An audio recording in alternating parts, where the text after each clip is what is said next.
dass der kalte Winde verderbet Löcher Blumen fiel.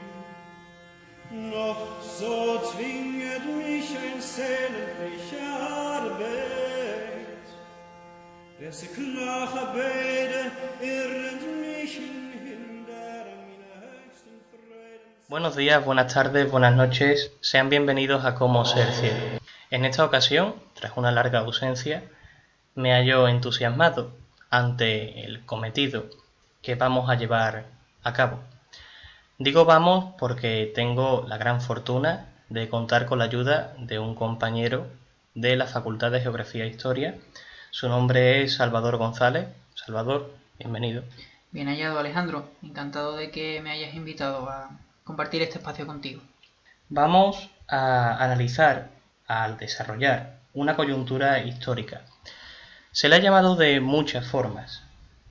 Nosotros, a modo de presentación, podríamos definirla haciendo referencia a aquel libro de Huizinga, que tenía por título El otoño de la Edad Media.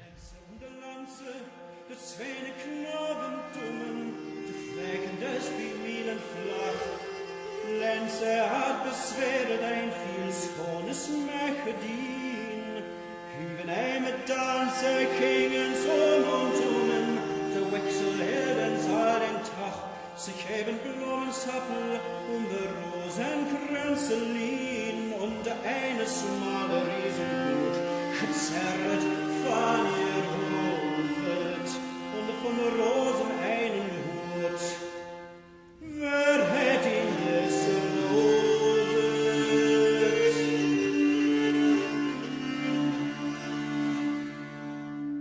Oh, wie seiner Hände dort zu sehen. Estamos hablando de la crisis del siglo XIV, o también llamada la crisis bajo medieval. Antes que nada, me gustaría iniciar una reflexión con todos nuestros oyentes. Piensen en una sociedad en la que las tribulaciones estén a la orden del día, en la que vayan aconteciendo, de forma más o menos constante, conflictos civiles y religiosos, en la que la intolerancia genere cismas en bastantes aspectos de la vida. Quiero que piensen en una sociedad que se caracteriza por corrupción en instituciones estatales y religiosas, en una sociedad que adolezca de una crisis espiritual, que sufra las consecuencias de una alteración climática y, por qué no decirlo, también contar con la variable de una crisis de recursos. Si pensamos en todos estos aspectos, no nos sería muy difícil llegar a la conclusión de que nos referimos a la sociedad en la que vivimos, la sociedad actual. Sin embargo, nuestro cometido es hacer un paralelismo concretamente en esa crisis del siglo XIV, analizar las respuestas, reflexionar acerca de ellas. Antes que nada, vamos a hacer, a modo de introducción, la escucha de un pequeño fragmento, un diálogo, de la película sueca de 1956, El séptimo sello, película del director Ingmar Bergman. Vamos a escuchar ese pequeño fragmento y ahora volvemos. ¿Por qué la cruel imposibilidad de alcanzar a Dios con nuestros sentidos? ¿Por qué se nos esconde en una oscura nebulosa de promesas que no hemos oído y de milagros que no hemos visto? Si desconfiamos una y otra vez de nosotros mismos, ¿cómo vamos a fiarnos de los creyentes? ¿Qué va a ser de nosotros, los que queremos creer y no podemos? ¿Por qué no logro matar a Dios en mí? ¿Por qué sigue habitando en mi ser? ¿Por qué me acompaña humilde y sufrido, a pesar de mis maldiciones, que pretenden eliminarlo de mi corazón? ¿Por qué sigue siendo, a pesar de todo, una realidad que se burla de mí y de la cual no me puedo liberar? ¿Me oyes? Te oigo. Yo quiero entender, no creer. No debemos afirmar lo que no se logra demostrar. Quiero que Dios me tienda su mano, vuelva su rostro hacia mí y me hable. Él no habla. Clamo a Él en las tinieblas. Y desde las tinieblas nadie contesta mis clamores. Tal vez no haya nadie. Pero entonces la vida perdería todo su sentido. Nadie puede vivir mirando a la muerte y sabiendo que camina hacia la nada. La mayor parte de los hombres no piensan ni en la muerte ni en la nada. Pero un día llegan al borde de la vida y tienen que enfrentarse a las tinieblas. Sí. ¿Y cuando llegan? Calla. Sé lo que vas a decir. Que nos hace crear el miedo una imagen salvadora. Y esa imagen es lo que llamamos Dios. ¿Te estás preocupando?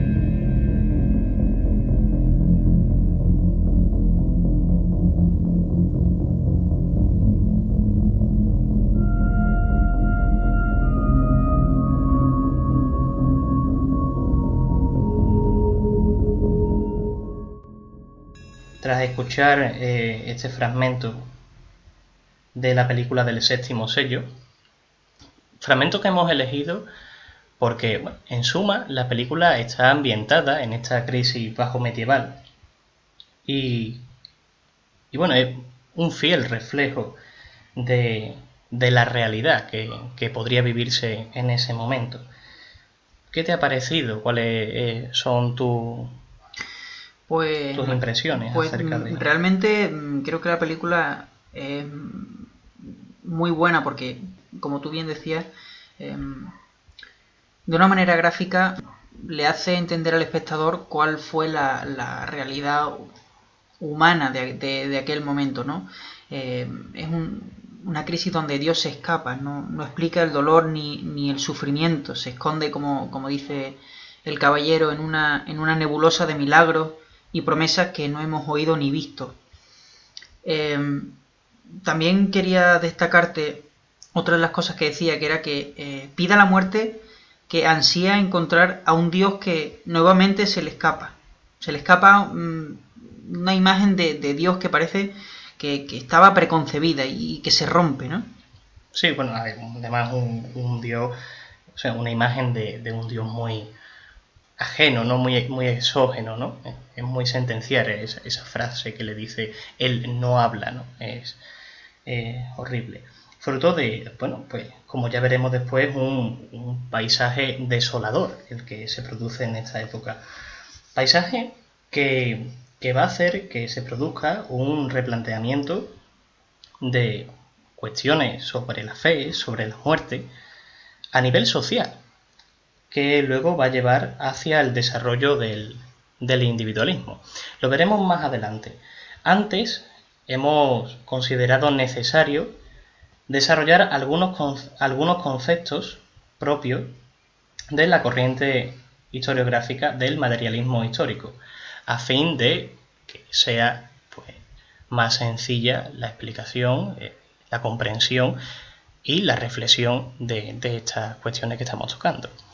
Salvador, por favor, cuando quieras puedes desarrollarlo. Pues el materialismo histórico es una corriente epistemológica que si casa en algún momento de la historia, es decir, si hay algún momento histórico en el que los postulados marxianos encajan, es precisamente ahora.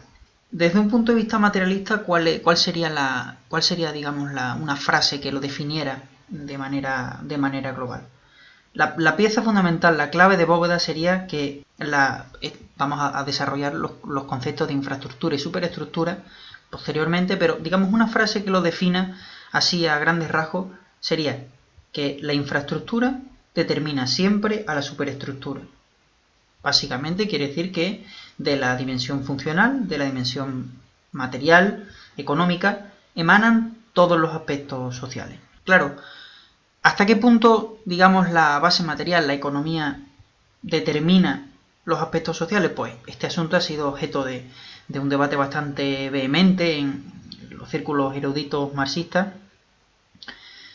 pudiendo llegarse a una cierta concordia, un cierto consenso, que sintetizado sería que también en otra frase corta, sería que la estructura, es decir, el medio, más bien determina, y esto es importante que quede claro, lo que no puede ser más que lo que tiene que ser.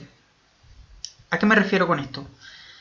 Me refiero a que el medio impone una serie de limitaciones físicas, por lo que el medio establecería una serie de limitaciones al desarrollo, y dentro de esas limitaciones habría una serie de posibilidades adaptativas de las diferentes sociedades. Es decir, que hay un margen, digamos, de desarrollo. Por lo tanto, recopilando un poco, tenemos un medio físico natural que, como previamente hemos explicado, determina lo que no puede ser, dándose una multiplicidad de opciones adaptativas, por lo que el medio es el pilar básico para la construcción social. Pero cabría preguntarse hasta cuándo. ¿En qué momento deja de ser el medio físico el elemento básico para la construcción de la sociedad? Pues es importante señalar que, como toda construcción social, según el materialismo histórico, se fundamenta en adaptaciones funcionales al medio, esto deja de producirse a partir de la segunda revolución industrial. Es decir, hasta mediados del siglo XIX, principios del XX, 1860, 70, o también lo que se conoce como gran capitalismo. Entonces es el momento en el que empiezan a surgir un nuevo tipo de industria, como puede ser la química, la eléctrica o la automovilística, que rompen, que sesgan cualquier dependencia que tuvieran las sociedades hasta ese momento del medio. Consecuentemente, la explicación de cambios sociales derivados de las alteraciones en el medio físico no son posibles. Por lo tanto, hemos dicho que hasta 1960 podemos afirmar que la historia de la humanidad se basa en unas estrategias funcionales adaptativas o lo que en términos materialistas sería una generación de infraestructura. ¿Qué es una infraestructura? ¿O qué es la infraestructura? Básicamente serían las tácticas de obtención de recursos.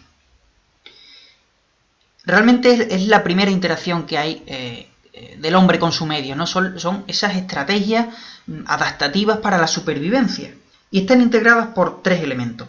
En primer lugar, tendríamos los medios de producción. Estos medios de producción siempre son limitados y hacen referencia a la propia materia, los propios elementos naturales, las herramientas. Son cualquier elemento intermediario entre el hombre y el recurso, incluido también el recurso.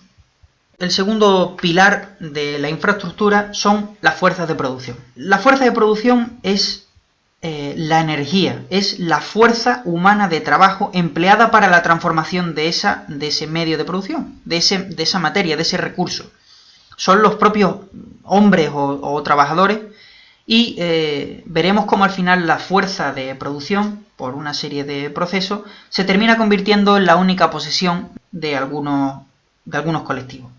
Y por último, Alejandro, tenemos digamos, la bisagra entre las fuerzas de producción y los medios de producción, que son las relaciones de producción. Digamos, es la organización abstracta del trabajo. Es decir, están definidas por el establecimiento de los grupos que trabajan, los grupos que no, la distribución del trabajo y la forma de apropiación de las plusvalías de dicho trabajo.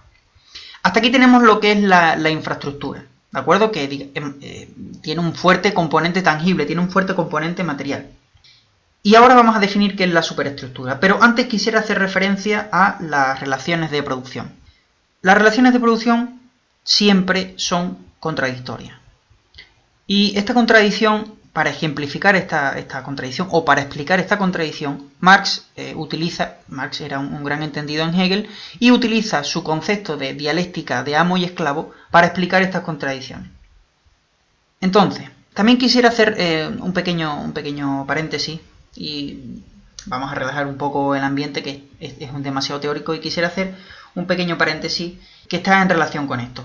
Si por algo se caracteriza Marx, aparte de por ser un gran economista, gran historiador, filósofo, es porque comprende muy bien la esencia humana y ve en ella un afán de acumulación innato al hombre. Dicho afán de acumulación sería producto de la tendencia innata del hombre a garantizarse la supervivencia. Por lo que cualquier planteamiento dentro de lo que sería la ideología política asociada a la izquierda o dentro de la izquierda al socialismo, cualquier planteamiento socialista, realmente obliga a una abstracción intelectual bastante potente en el hombre. ¿Por qué? Porque choca inmediatamente con esa naturaleza a la que tiende. Si el hombre tiende por naturaleza a la acumulación, porque así se garantiza la supervivencia, si se impone un modelo social en el que la propiedad de los medios de producción, es decir, de aquellos elementos físicos, materiales, herramientas, talleres donde se fabrique, fábricas, todo ese componente material de la economía, la propiedad de todos esos componentes, pertenezca a un grupo, a una colectividad o a una institución que represente los intereses del grupo, teóricamente un Estado, claro, esto obliga a una abstracción bastante importante, porque está chocando con la naturaleza del hombre. Y para justificar esta tendencia acumulativa, haré referencia a la revolución neolítica, que es un concepto que acuña Gordon Childe. La revolución neolítica pues, ocurrió hace unos 9.000 años, en el octavo milenio antes de Cristo, y es observable en esos yacimientos, como puede ser el de Çatalhöyük o el de la propia Uruk, donde el hombre acumula grano, acumula utensilios, acumula bienes que, como hemos dicho, lo que le garanticen es la supervivencia. Por tanto, el propio concepto de acumulación nos lleva a conflicto, porque acumular significa que unos tienen mucho y otros tienen poco o no tienen nada. Por tanto, si hemos dicho que las relaciones de producción son contradictorias porque se tiende a la acumulación de los medios de producción, nos encontramos con una pugna constante por esa propiedad de los medios de producción. Una pugna que como hemos dicho, es intrínseca y que en esencia se busca la supervivencia. También hay que decir que el hombre en esa pugna se alía en grupos. Unos grupos que defiendan con mayor pragmatismo sus intereses respecto a esa lucha por los recursos. Entonces se forman clases sociales. Y este enfrentamiento entre grupos siempre genera que uno quede sobre otro. Es decir, que uno quede con la propiedad de los medios de producción, que se quede con los elementos materiales de la economía, con los recursos, con las herramientas, y otro quede relegado a la fuerza de producción. Es decir, uno tiene los recursos y otros producen. Esto es una constante en todas las sociedades. Pero claro, tenemos una desigualdad. Tenemos unos que están arriba, unos que dominan y otros que están dominados. Y esa situación hay que legitimarla. Porque los dominados quieren seguir en su posición y no quieren que de ningún modo se revierta, quieren seguir poseyendo los medios de producción. Y aquí nos encontramos con la superestructura, es decir, con todo el corpus ideológico de una sociedad, ya sea leyes, ya sea religión, ya sea moral, ya sea ética, son todos aquellos elementos ideológicos que legitiman la posición dominante de un grupo frente a otro, y que el que está dominado entienda su posición como lícita, como lo normal. Cuando ya tenemos bien establecida una infraestructura con sus medios de producción, sus fuerzas de producción y sus relaciones, y una superestructura que legitime las desigualdades que siempre tiene la infraestructura, tenemos un modo de producción. Sabemos que Marx establece de manera muy simplista, esto está superado, pero bueno, sabemos que Marx establece 3 modos de producción. El esclavista asociado a la edad antigua, el feudal asociado a la edad media y el capitalista pues asociado a la edad contemporánea o hasta el momento en el que Marx escribe. Y por último, Alejandro, y que ya me estoy alargando demasiado, quisiera plantear, y esto está en relación con el tema que vamos a tratar, cuáles son las vías para romper este orden. Es decir, para que se pase de un modo de producción a otro, y el tema que abordamos, la coyuntura medieval, es muy interesante precisamente por eso, porque el siglo XIV es un siglo en el que se inicia el cambio de un modo de producción a otro. Entonces, las únicas 2 vías que existen son las siguientes. Si sabemos que la infraestructura es el medio físico sobre el cual se edifica todo el cuerpo social, si hay un cambio en este medio físico, se revierte absolutamente todo. Y eso es la coyuntura bajo medieval. A partir de un cambio climático se inician una serie de cambios encadenados que provocan con un cambio en el modo de producción. La otra vía, y ya termino, es la toma de conciencia de aquellos colectivos que están relegados, de aquellos colectivos que lo único que tienen es su fuerza de producción. La toma de conciencia de estos colectivos, que se genera con el tiempo, provoca en ellos un deseo de revertir, lógicamente, su situación de inferioridad y con ello provoca un cambio en el modo de producción.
Una ponencia admirable, Salvador. Insisto en que intenten hacer el ejercicio de hacer siempre el paralelismo con la sociedad actual de las cuestiones que vamos desarrollando, ¿no? Y bueno, ahí está demostrado o analizado, mejor dicho, esa tendencia innata del ser humano desde el momento incluso de su propia organización social, ¿no? En el Neolítico. Un momento en el que se sedentariza, claro. Pues después del desarrollo de estos conceptos, que espero que nuestros oyentes hayan entendido, podríamos pasar a la gran pregunta, ¿no? Salvador, ¿qué caracteriza a la crisis del siglo XIV? Pues para abordar en primera instancia la crisis del siglo XIV, habría que decir que nos encontramos con la mayor crisis preindustrial en Occidente después de la crisis del siglo III. La crisis del siglo III como dio al traste con otra gran superestructura como era la del Imperio Romano, otro cambio en el modo de producción, del modo esclavista al modo feudal. Otro episodio bisagra, ¿no? Podríamos decir. Exactamente.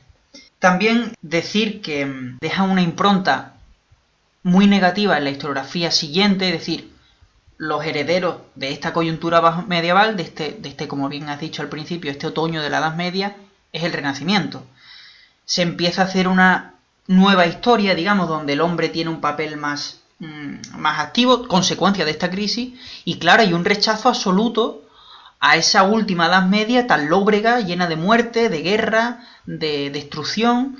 Y bueno, eso es lo que hemos heredado actualmente de esa historiografía renacentista, de que vemos a la Edad Media como, claro, son 1000 años, pero lo último que recordamos son estos 2 últimos siglos de calamidad, ¿no? Sí, bueno, también habría que derribar algunos mitos, ¿no? Con respecto a esa época de la Edad Media.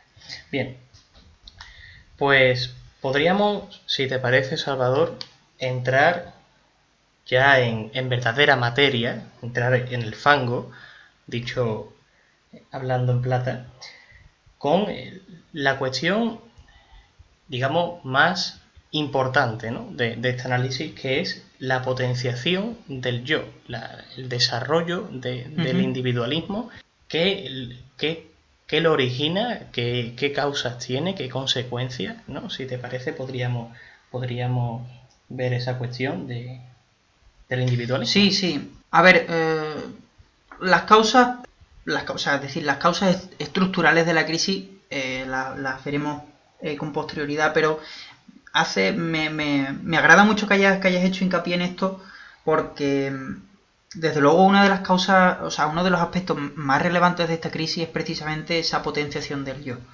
ese individualismo, ¿no? estamos hablando de una crisis absoluta. Una crisis, digo absoluta porque se manifiesta en todos los aspectos. Es decir, no es... Evidentemente empieza en una crisis económica, pero que después se manifiesta en todo. Es una crisis social, es una crisis religiosa, como he dicho antes, una crisis económica, es una crisis de pensamiento. Como también hemos hecho referencia antes, al fracturarse la infraestructura, se fractura todo. Y como es un siglo charnela, se está produciendo un cambio en todos los aspectos. Y hay un descrédito de todas las instituciones que se habían ido generando anteriormente. En la Alta y en la Plena Edad Media, esas instituciones que daban una explicación y daban un orden de la vida, se quiebran. ¿Cuál es la respuesta inmediata? Mirar hacia uno mismo. Replantearse. Exactamente. Replanteamiento, al fin y al cabo. Un replanteamiento, un descrédito total hacia lo que se cuenta y pues esto se manifiesta por supuesto en la teoría política, como es el caso de Guillermo de Ockham o Marsilio de Padua, que, bueno, también los trataremos más adelante, pero por simplemente dar algunos apuntes sobre ellos. Ambos nacen a finales del siglo XIII y desarrollan su obra a principios del XIV, ¿no? Por situarnos un poco cronológicamente. Guillermo de Ockham representa la tradición de la escuela de teología de Oxford, y Marsilio de Padua es más...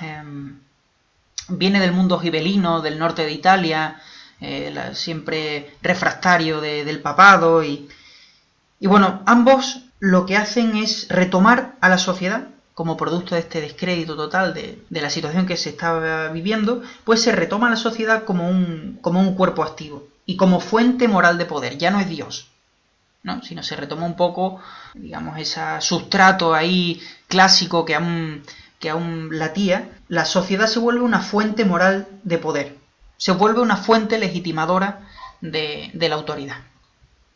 Hay otro, en el ámbito más religioso, ¿no? Pues se desarrolla una línea intimista de alejamiento individual, desarrollado primeramente por un dominico alemán que se llama Eckhart, que abrirá la puerta a la duda sobre los valores religiosos que se vivían en colectividad y sobre la función ordenadora de la gran institución intelectual como era la Iglesia. Su pensamiento lo desarrolla el Groth, el famoso Groth. Sí, el fundador de la hermandad de la vida común, ¿no? Y el desarrollador de la devotio moderna, ¿no? Que ahí deberíamos desarrollar ese concepto. ¿Qué es la devotio moderna, Salvador? Pues como bien has dicho, Groth funda esta asociación, ¿no? Que son los hermanos de la vida común, que eran realmente los hermanos de la vida común son una rama dentro del catolicismo, es decir, no es una rama monástica, ¿de acuerdo? Son seglares, no profesan los votos monásticos, pero sin embargo se dedican a, precisamente motivados por este descrédito, por esta situación tan paupérrima, pues se dedican a labores proselitistas, labores didácticas y de exégesis. La exégesis es la interpretación o reinterpretación de las escrituras. Entonces, esta comunidad, fundada por Groth, crea una red de colegios, porque una de sus actividades era el proselitismo, ¿no? La enseñanza de la Sagrada Escritura, pues crea una red de colegios pues donde se formaron los grandes intelectuales de los siglos venideros, ¿no? Como puede ser pues Tomás de Kempis, Nicolás de Cusa o el príncipe de los humanistas, ¿no? Erasmo. Y haciendo referencia a la pregunta que me habías hecho antes de qué es la devotio moderna, pues hay que hablar de Tomás de Kempis. Tomás de Kempis vive entre finales del XIV, o sea, vive casi todo el siglo XIV, es decir, es un personaje que vive la crisis y es un gran exponente de las consecuencias a nivel individual de la crisis, y esas consecuencias las percibimos a través de su obra. Su obra celebérrima es Imitatio Christi. La Imitatio Christi, aunque es una obra que está redactada es una obra de tipo ascética, ¿no? Que te da las pautas para el ascetismo, es decir, está dedicada a la vida espiritual. Pero es revolucionaria porque plantea un acercamiento, y esto es importante, individual a Cristo. Es decir, la Imitatio Christi, por primera vez, corta con delegaciones de la fe en intermediario. ¿A qué me refiero? La Imitatio Christi es una obra que plantea el acercamiento a Cristo de manera individual. Ya no se necesita nada intermediario, no se necesita la buena obra, no se necesita la confesión, no se necesita escuchar un sermón. A través de la reflexión individual, a través de la lectura de la Sagrada Escritura, se puede conseguir la fe y a través de la fe la gracia.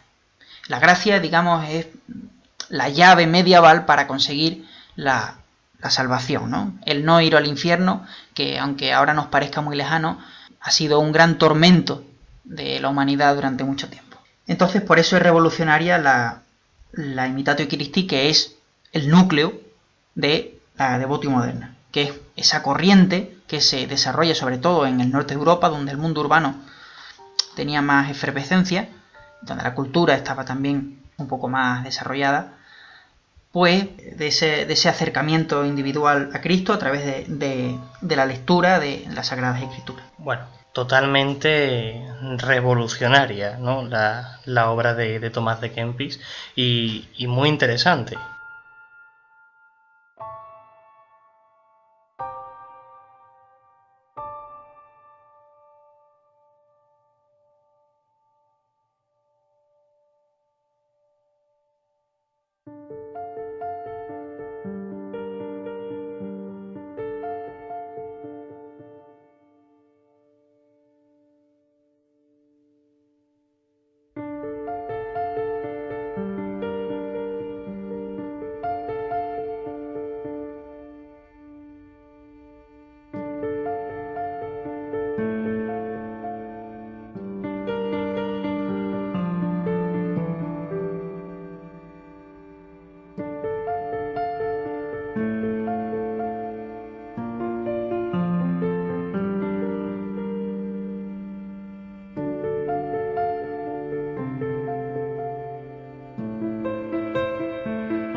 A modo de conclusión, quedaría, pues, entrar en un espacio más personal, mucho más relajado, ya lejos de un ámbito tan académico, que sería la reflexión sobre ese individualismo, cómo ha ido evolucionando hasta nuestros días, hasta la actualidad.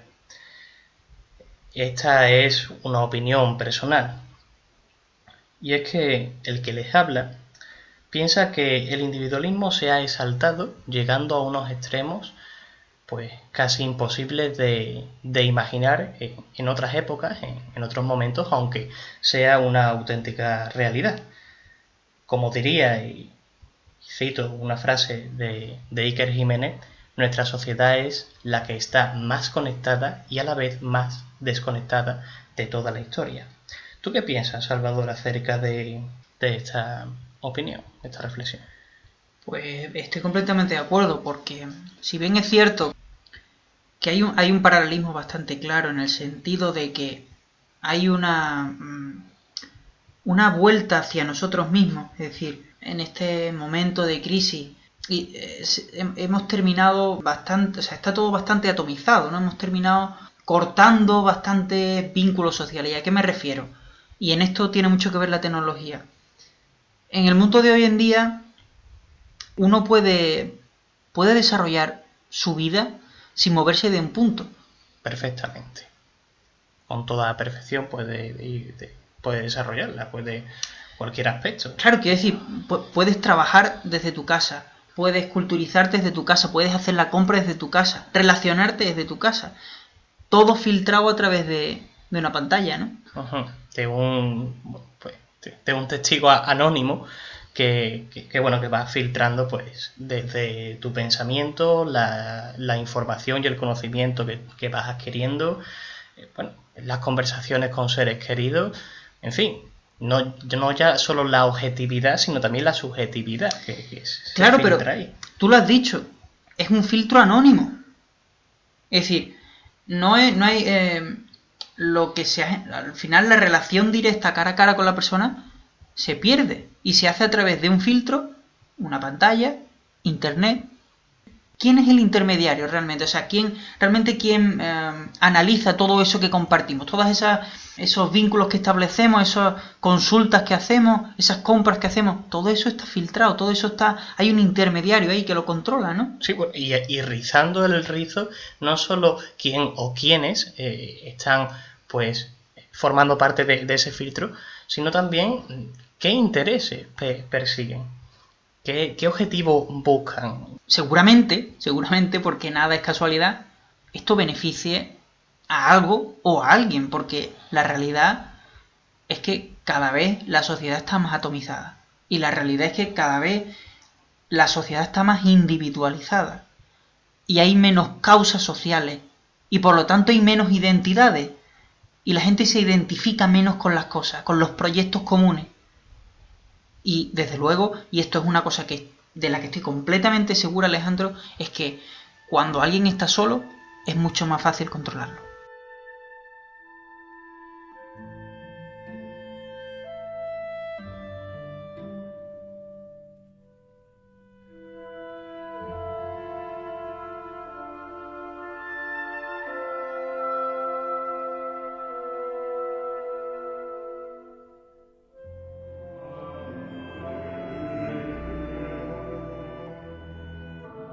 Esa creación de una identidad, olvidando esos proyectos sociales en detrimento de elementos materiales que ya te crean una identidad.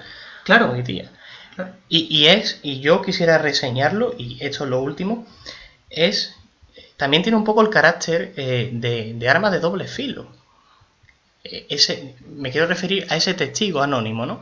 Porque, como bien has dicho antes, cuando estabas explicando algunos conceptos del materialismo histórico, hay algo que yo quisiera reseñar, que es la toma de conciencia.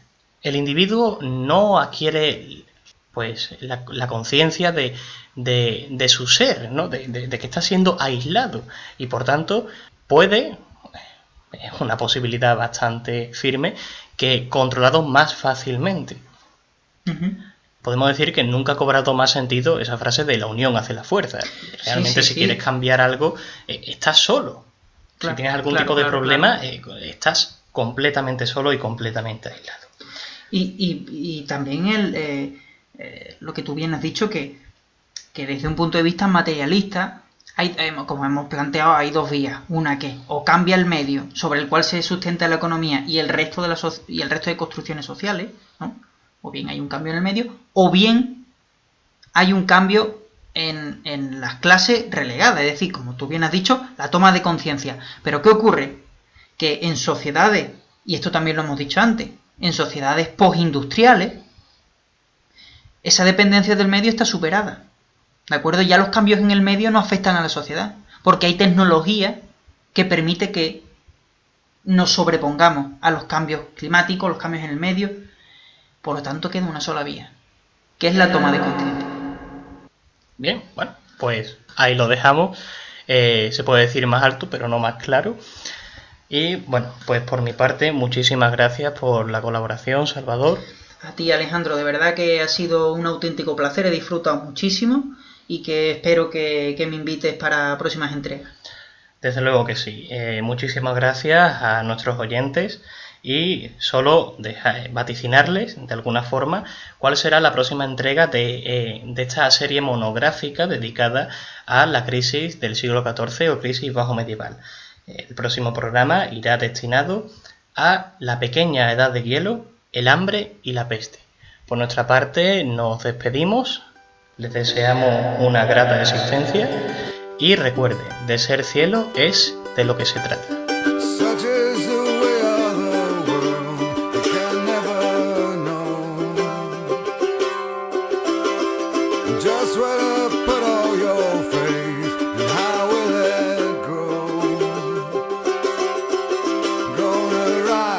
So